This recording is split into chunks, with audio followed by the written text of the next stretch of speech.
Hey guys, and welcome back to this channel. In this video, I'll be showing you guys how you can send a nightlight to other players in Heartopia.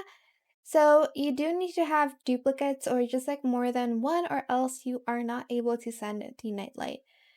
Okay, so I'm just going to go to this section here, go to the Gacha Machine, get nightlight, and then send the one that is like more than one, which is the cinnamon roll or the My Melody for me.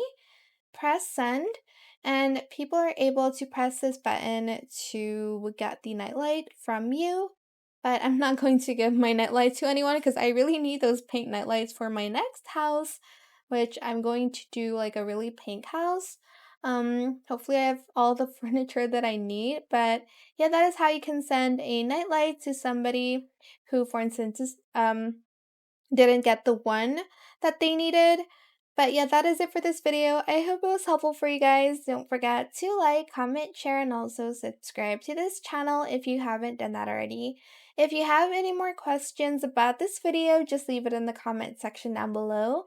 I'll try my best to answer them all for you guys.